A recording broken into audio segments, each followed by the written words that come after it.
Greetings traders, this is Houston Trong from thetradingedge.org, and here is your market watch for June the 7th to the 11th, 2021. First off, hope you're doing well, hope you're staying strong. Now, this past trading week was a pretty slow one. Now, we did have the SPY hit all-time highs at the end of the trading week, but for the most part, we're stuck in this kind of slow drift upwards. We have that slow kind of upward bias, which we've been talking about for a while now, and it doesn't appear like it's going to be changing anytime soon. We had that, this first week of the month, especially on Tuesday, sellers. There's always that, there's always that 1 or 2 day period where buyers or sellers can wrest control of the markets. And this past week, Monday was off on the equity side, but on Tuesday, sellers had that opportunity. They had a short window. They tried to take advantage of it, but at the end, the buyers won once again, and they took control from the sellers, and we continue our slow drift upwards.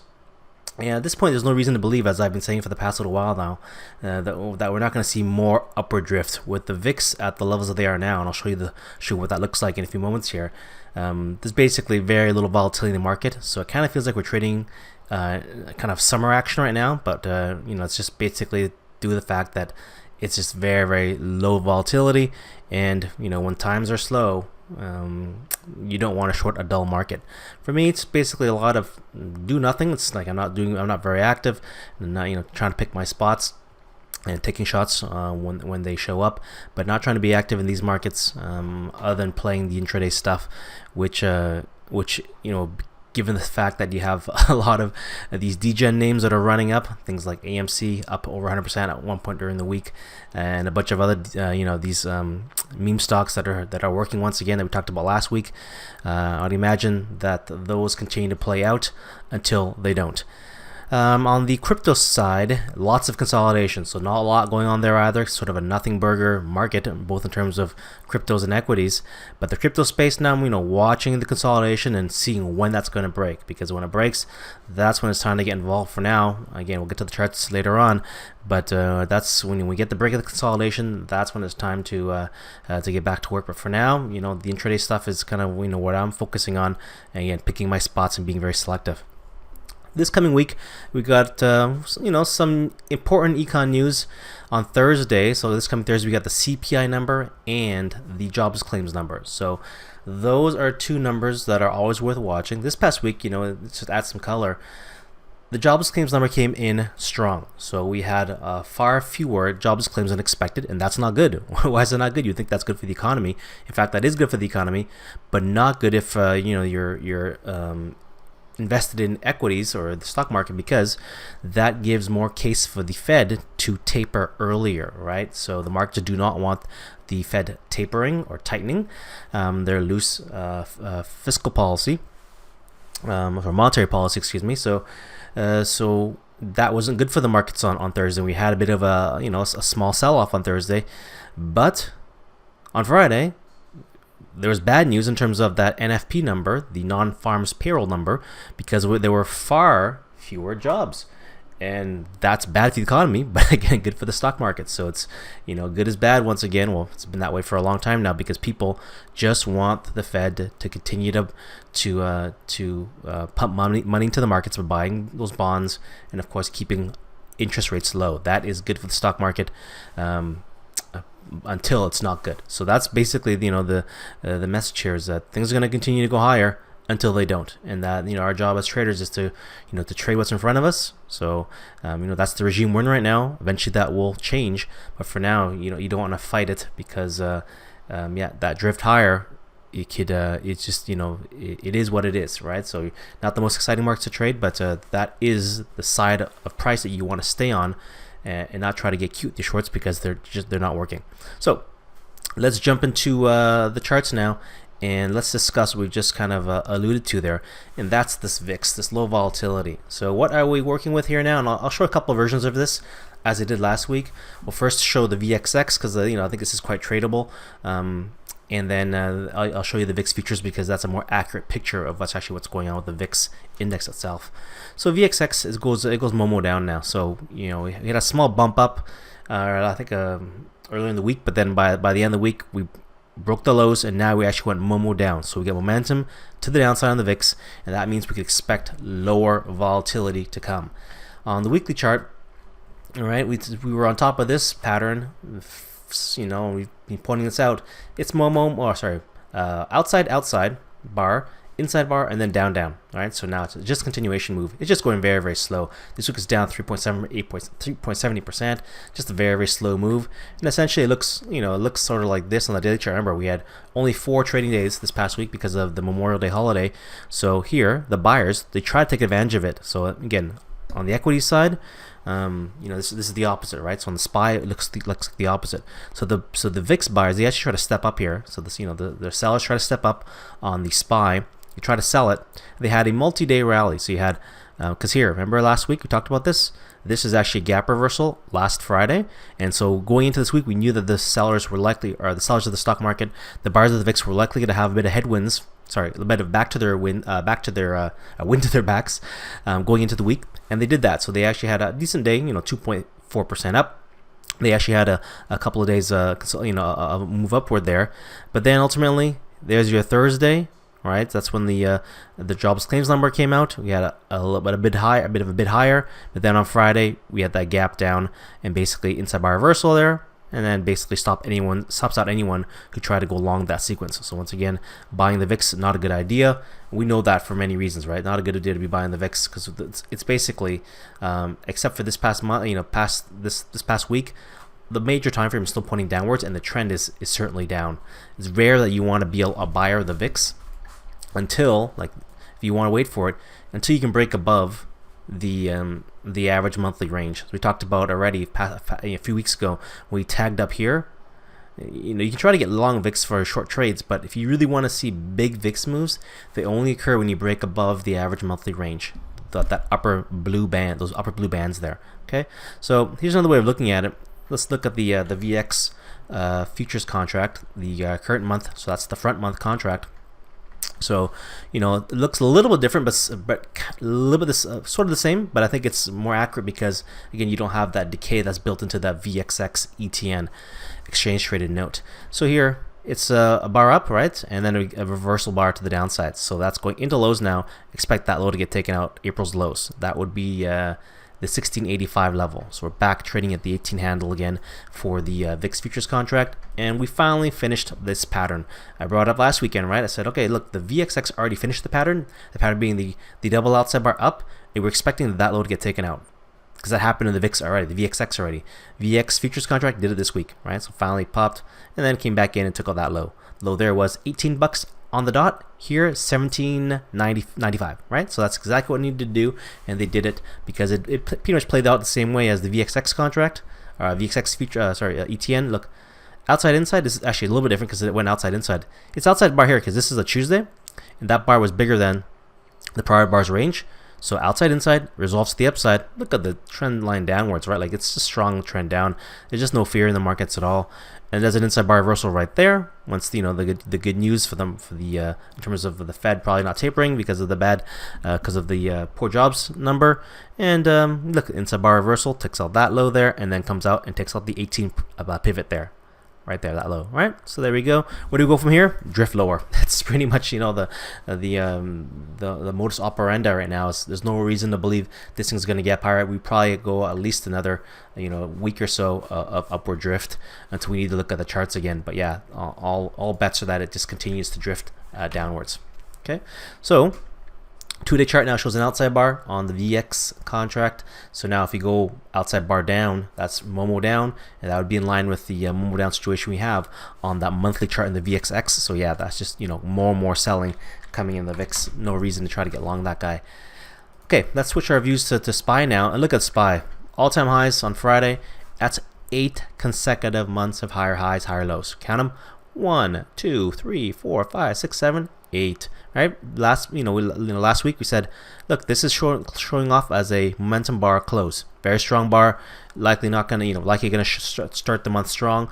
And surely enough, we had a bit of weakness early going, but the buyers stepped up when they needed to, and then you got that all-time high on Friday. So there you go, SPY all-time highs. Congrats to those folks who have the patience of holding for SPY that long. And this is the pattern we saw last week already, actually 2 weeks ago.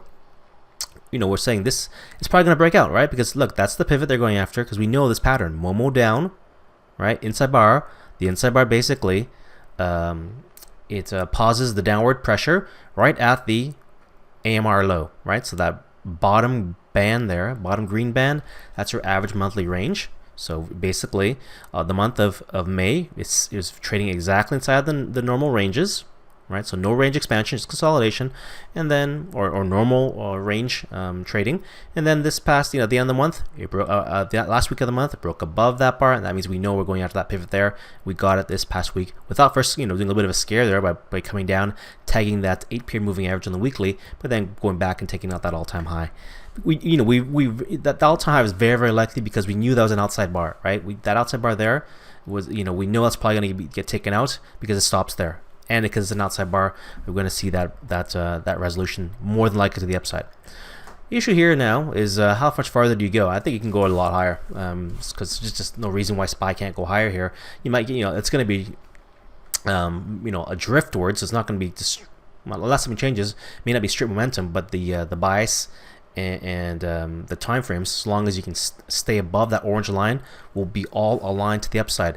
Green quarter, that's that blue line. If you break above and stay above that orange line, that's your monthly open. That'll be a green month, and wherever you open here on Monday, if you can trade above that level, that'll be a green week as well. So you got full time from alignment. That monthly open though, that's always an issue, right? So as I mentioned already, or I've mentioned in passing many times, is that if you gap high, if you open high and then fall in, that monthly open and weekly open is going to naturally act as resistance. Now SPY had just enough juice to take out that prior all-time high, all right, because that was the pivot we were going after. I said that already. But in the end, it could not close above that monthly open. So it's a red month right now, even though we did hit those all-time highs. It's a slightly red month. We're talking very, very slight. So again, just watch that level. On the SPY, it's 422.82. Need to crack above there. Otherwise, yeah, you get that, I call it just basically drift, sideways price action, because you have mixed time frame alignment. Because then ultimately, if you open up here on Monday and all of a sudden you fall back in, and now you have a red month, red week, but green quarter, yeah, you could just do a lot of this and get people really, really chopped up here, as you're gonna have mixed time frames. So there's your SPY. Qs picked up a bit of strength here at the end of the week, just to basically close things off slightly green. But for now, we got a inside month, right? So we do expect, let's see what happens. This is a momentum hammer. So if we can break above that high, yeah, we're going higher. The weekly chart, it's slowly working itself out, right? So inside bar, up. This past week we left a big momentum hammer, so that's bullish, and it actually closed above that monthly open. So once again, just like SPY, you trade. If you open up here and you trade upwards on Monday, Tuesday, full time from alignment. Do not want to be short Qs at that point, because we know this pattern here is slowly working itself out. What is it? It's the 2 week, right? So we saw the Momo down reversal play out. It's been just going really slow, and there you go, broke above there, and now we're gonna go after that all-time high right there on the SPY. That's April 20, the April highs. The 2 week chart says the April 26th week. Okay, so now on the daily, we can say, look at this tag here. So outside inside resolves to the downside on Thursday, and look at all the support. Tags the 50, tags the average weekly range. The sellers cannot push it down any further. In the end, the buyers step up on Friday, create the inside buy reversal, and then comes through the range, taking everybody. That's exactly what you expect. You take out that high, more than likely you're going to take out that pivot there.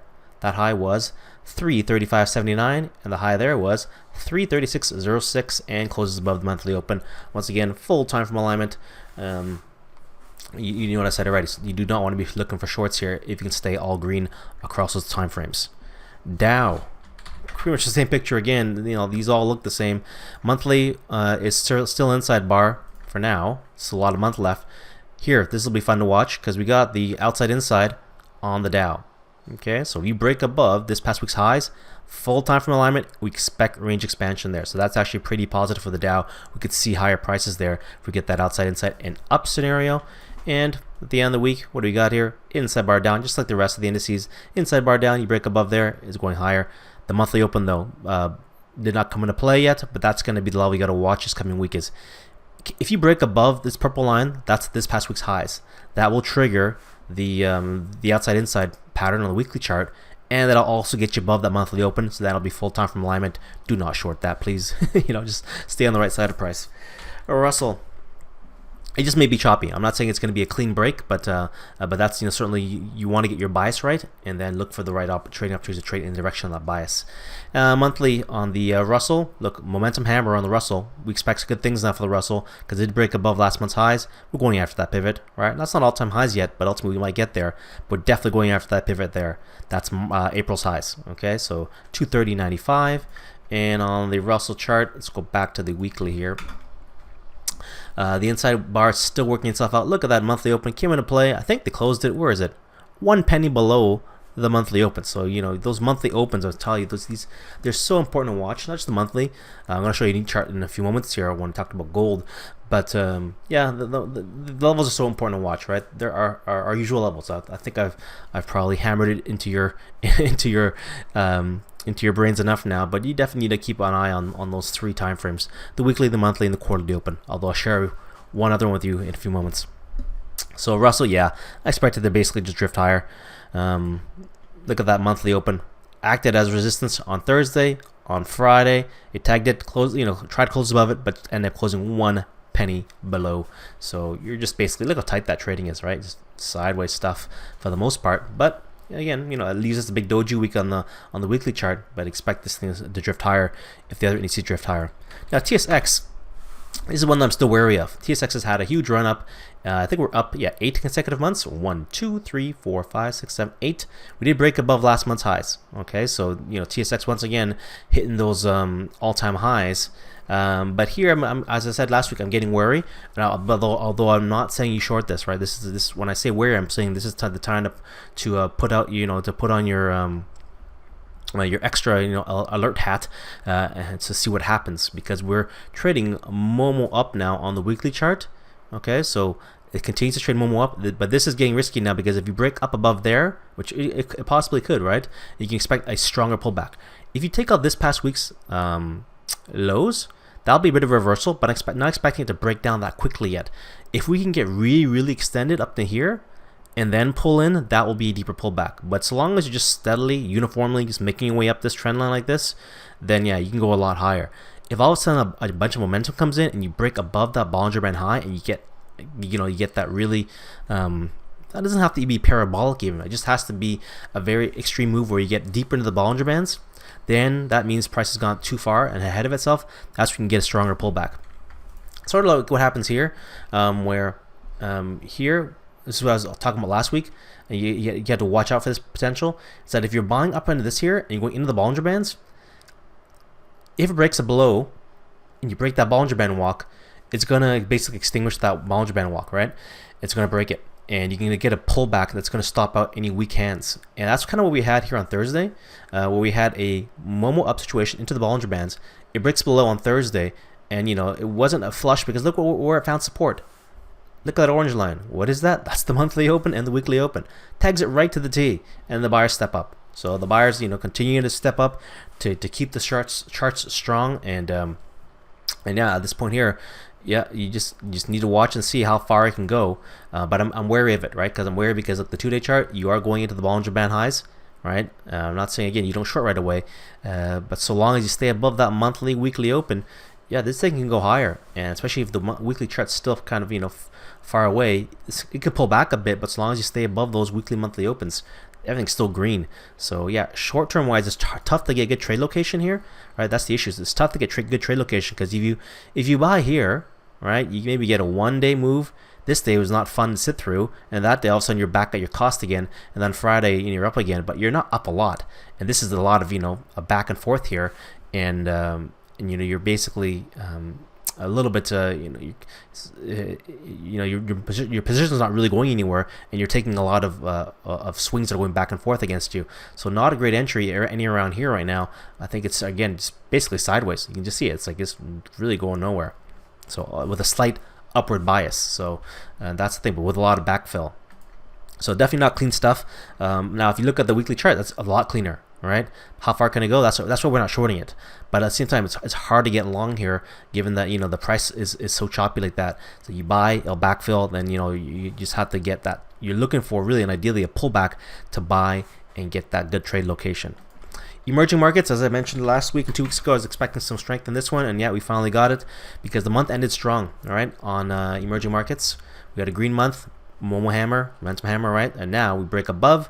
And we're up 2% so far. Not bad for the first week of trading for emerging markets. I think the Chinese ADRs are going to be worth watching right now.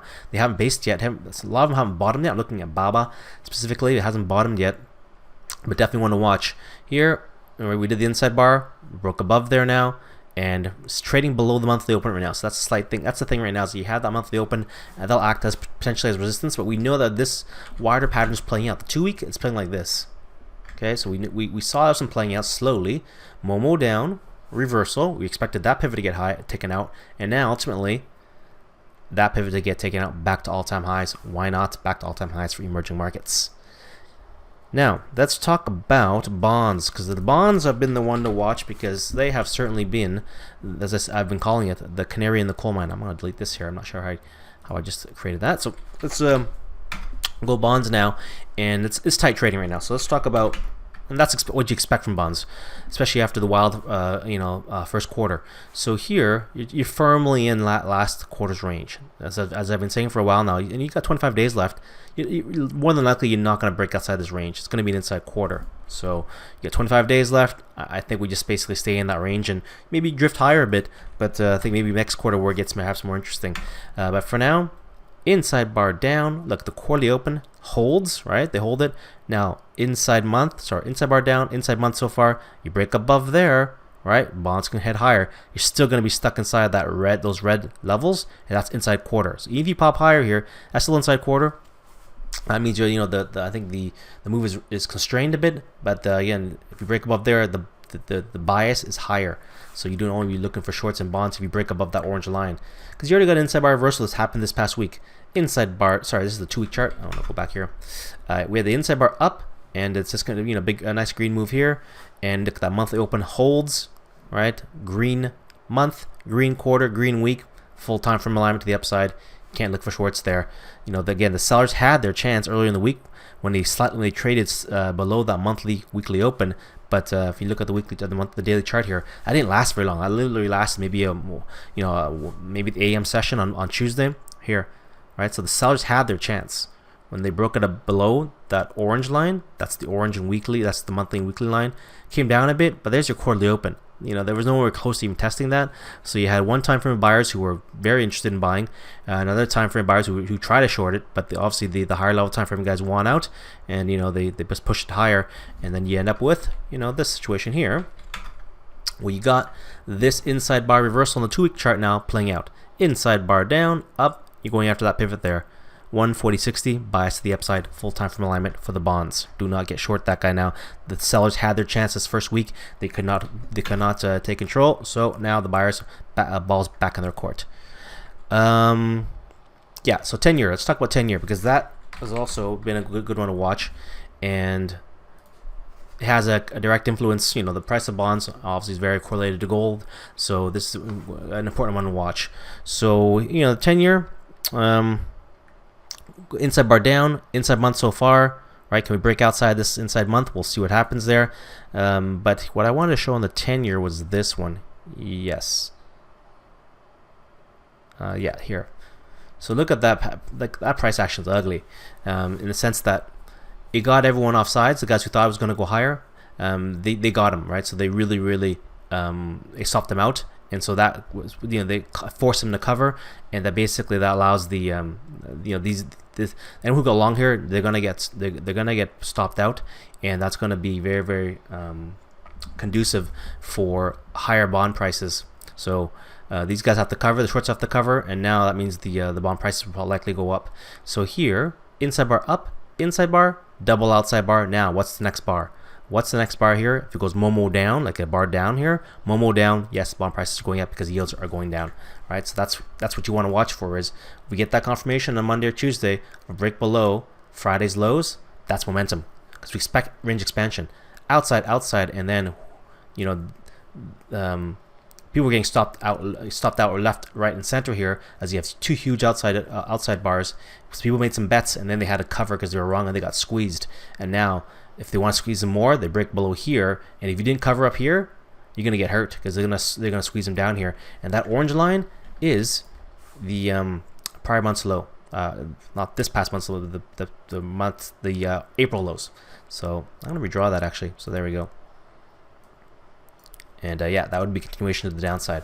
So the bonds, yeah, the yields heading downwards now, and I still think it's a it's a multi-month move here, because as I've been saying for a while, I just don't think you break above this. The prior. I don't think you break out of this prior quarter's range. As I've been saying, I think that's a low likely probability type of scenario. But I still think that this 1.972, this 2% area here, is one you need to watch out for. Probably not this quarter, as I said already. We're probably not going to break outside of this range this quarter. But next quarter, in 25 days, yeah, watch out. Next quarter, when you have this bar done, if you can break above this inside bar next quarter, yeah, you're going to get up to 1972 really, really fast. So that's what you need to watch out for. This quarter now, likely 25 days left, we probably sink back in here again and remain inside quarter. Next quarter, that's when you want to watch for the potential inside bar break to the upside and see if that 1972 rate or 2% rate gets tested. Okay, so there's your bonds, and that also brings us into the U.S. dollar, or US dollar index. So here we go. Let's go with this month chart here. So inside month so far on the DXY, and it did go Momo up this week. So it was a bit of a this is one I've been kind of watching carefully, because it's a bit tricky now. Because here we need to watch for is that if you recall what I said last week, right? I showed this chart here, and I said this is how we basically closed the week out last week. It was like this. Right, so I said that's a basically shooting star. Now the unexpected move, and then we want to watch the unexpected moves, is for this to get taken out. If this high gets taken out, that's going to be very unexpected. That happened actually on Thursday because of that a strong jobless claims number. Right, so this was actually looked very shaky. For other assets, but it was very strong for the dollar because remember, as I said already, the jobless claims number came out and it was strong. So people thought that that there'd be more reason for the Fed to taper. That means the Fed tapers, interest rates go up. That's good for the U.S. dollar. So this is actually a pretty good move here, 0.65%. All right, and look like we could go further up, but we did tag that upper AWR, the average weekly range. Then on Friday, the bad news for the dollar came out because it was a weak NFP number. So that means, yeah, Fed has one more reason not to raise interest rates. Weak U.S. dollar, right? What's the reaction? Right. So what's the reaction? Boom. It went higher slightly before the announcement, but as soon as the announcement came out, they sold it off. So this coming week here, what you need to watch for is, does it do a Momo up continuation move, meaning we break above this past week's highs and it goes higher, or you break below this past week's lows and you sink back in again, and then you get some real weakness. You break below that 89-20 area.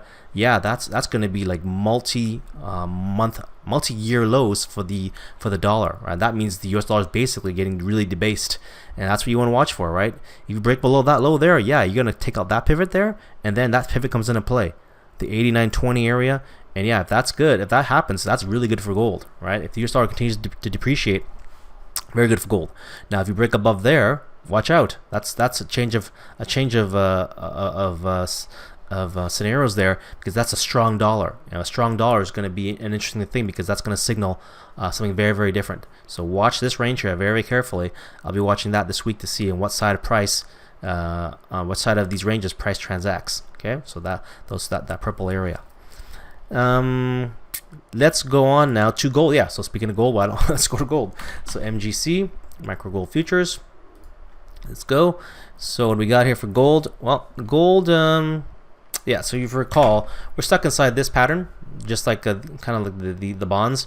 You got inside and down, inside quarter.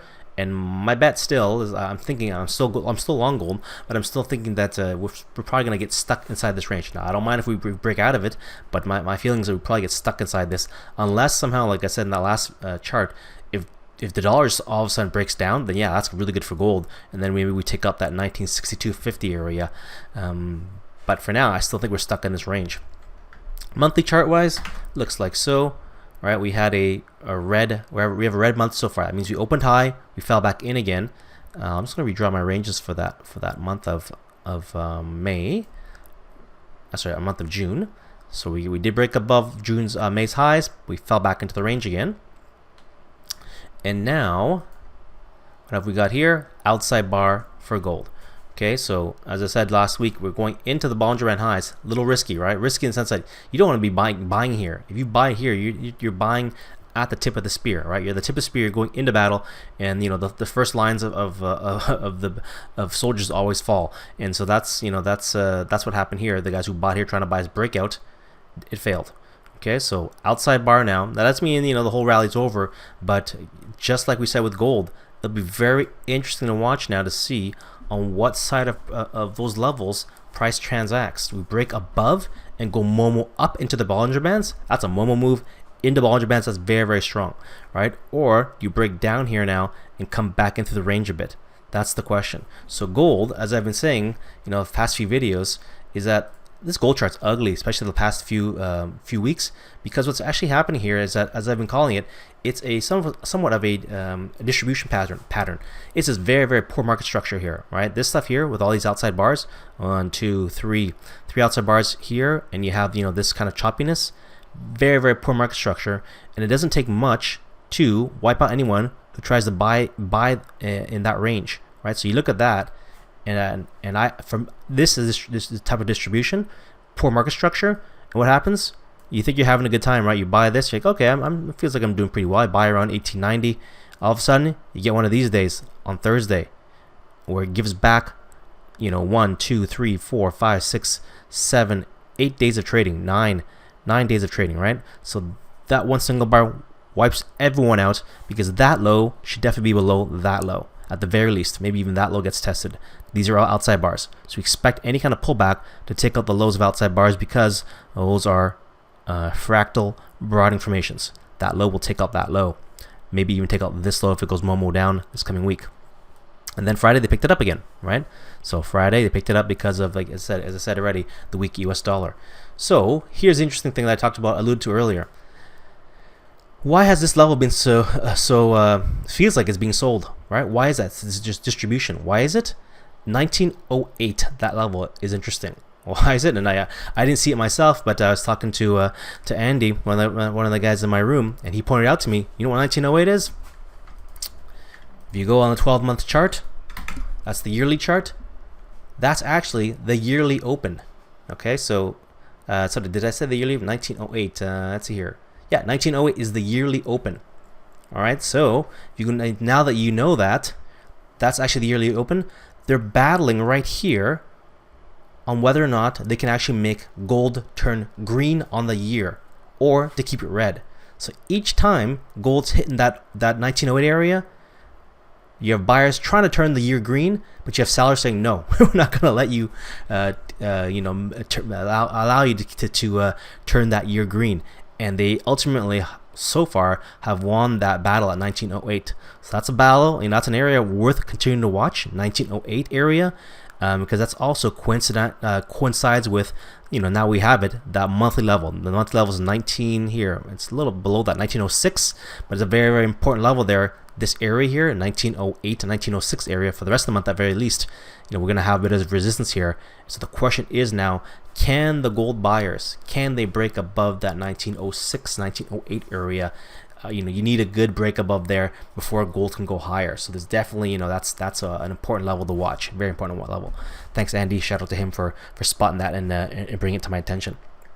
Now let's talk about digital gold, because that has been basically doing a heck of a lot of nothing, because we had that big sell-off, and now people are licking their wounds and they don't want to get too involved now until we get a decisive break. All right, so right now Bitcoin, here's the issue. You do break out of you'll see the weekly chart here in a few moments here. Let's do it first. You got a Momo down, double inside bar. Okay, so we still got another a day and 4 hours left of trading before the week ends, but let's say it ends like that. All right, Let's say the bulls somehow step up and they break above this past week's highs. Okay, so let's say it's 39,482. Let's pretend, let's agree that for our conversation here, that ends up being the high of the week. If it breaks above this level and it somehow comes up here, what's the problem with that scenario? As a bull, the issue is that yes, you're gonna have a green week and a green month, but you're gonna have a red quarter. Not only that, but you're still in a range, right? So if you get up above 39,482, that's here, right? This high here is 39. So let's say you break up here, you're still stuck inside this bar here. You're still stuck inside May's range. So what do you know about that? You may move higher, but ultimately you're gonna have some sellers emboldened because it's not full time from alignment. So you're probably not gonna have, like, the best case scenario is for the buyers. So you maybe have a multi-week move to the upside here, or maybe you have a couple of weeks up, comes back in again, and then it stays in there. But then the new quarter comes around in 25 days, and then you have it trading once again back with full time from alignment. But that's not going to happen again for 25 more days. So in the meantime, even if you do break above this past week's highs, it could still be choppy stuff here. So that's something that you really need to be aware of, is that you're not out of the woods yet. Just because you might break above that 39.42 level, you still got this entire range to contend with, and that just means you have the potential for chop, as you could have mixed time from alignment. That's a setup for chop and backfilling when you have those mixed time frames. So, but it is, you still have to watch these ranges though, because there still could be trades. Right, so you do have that Momo down in double inside bar now, breaks the upside, maybe you take that trade and you ride it as far as it goes, but at the same time, you need to watch out here. If you break below that inside bar, this past week's lows, yikes, you're going to take out that pivot really quickly. We're going to go back down to 29,563 with full time from alignment. On the monthly chart, that's actually an easier scenario here, because it could just be going bar down here, right? So very well, we could still be going downwards because we still have that full time from alignment. The only thing that's keeping the buyers alive right now, one of them anyways, is that you're sitting right on this trend line, that broad information trend line that I've drawn for back years now. That's in play. So they're consolidating right on top of that. But again, you still have a lot of month left. It could dip below, come back up again, but that's something worth watching. But no matter what, you're not getting outside of this range this month. I just don't think we see the 59,589 level again in the month of June. The best case scenario here, this is the month of July. This thing stays inside bar, as I said already, right? However big the bar is, maybe it's down here, or maybe it's in here, whatever it is, likely going to be inside bar unless it breaks to the downside, takes out that low. But you stay inside bar, and then for the buyers, the best case scenario is inside bar. The next month it goes inside bar up, and away it goes to the upside again. But that's again a long ways away, lots of trading to do in the meantime. But that's one scenario to keep aware of. But right now you gotta have that. You need to be ready to short as well, because you break below this past week's lows. Yeah, you could certainly see some sellers coming very quickly to try to test that 29,563 area. Ethereum. So where was I? Sorry, Ethereum. Where's the Bitfinex chart? Here we are. Still in the Bollinger Bands. So this is an issue here though, right? No matter what, I just don't think you take outside. I don't think you get out of this range. I think maybe there's a better chance of breaking to the downside, just because you're closer to that area. But the fact is that range is so wide, I just think you stay inside a month. Very unlikely you take out 70.55. I think the higher scenario is that you basically just stick in here somewhere, and you just frustrate a bunch of people, as it does this thing here for the rest of the month. And then you see what happens in the month of July. Weekly chart setting up very similarly to the Bitcoin chart, double inside week. Interesting to watch there. The thing with the Ethereum, which is a little bit more bullish, is that even though you have that huge range, so I don't think you take out that 43.73 level anytime soon. The bullish case though is that you are trading. You are trading with full time from alignment to the upside.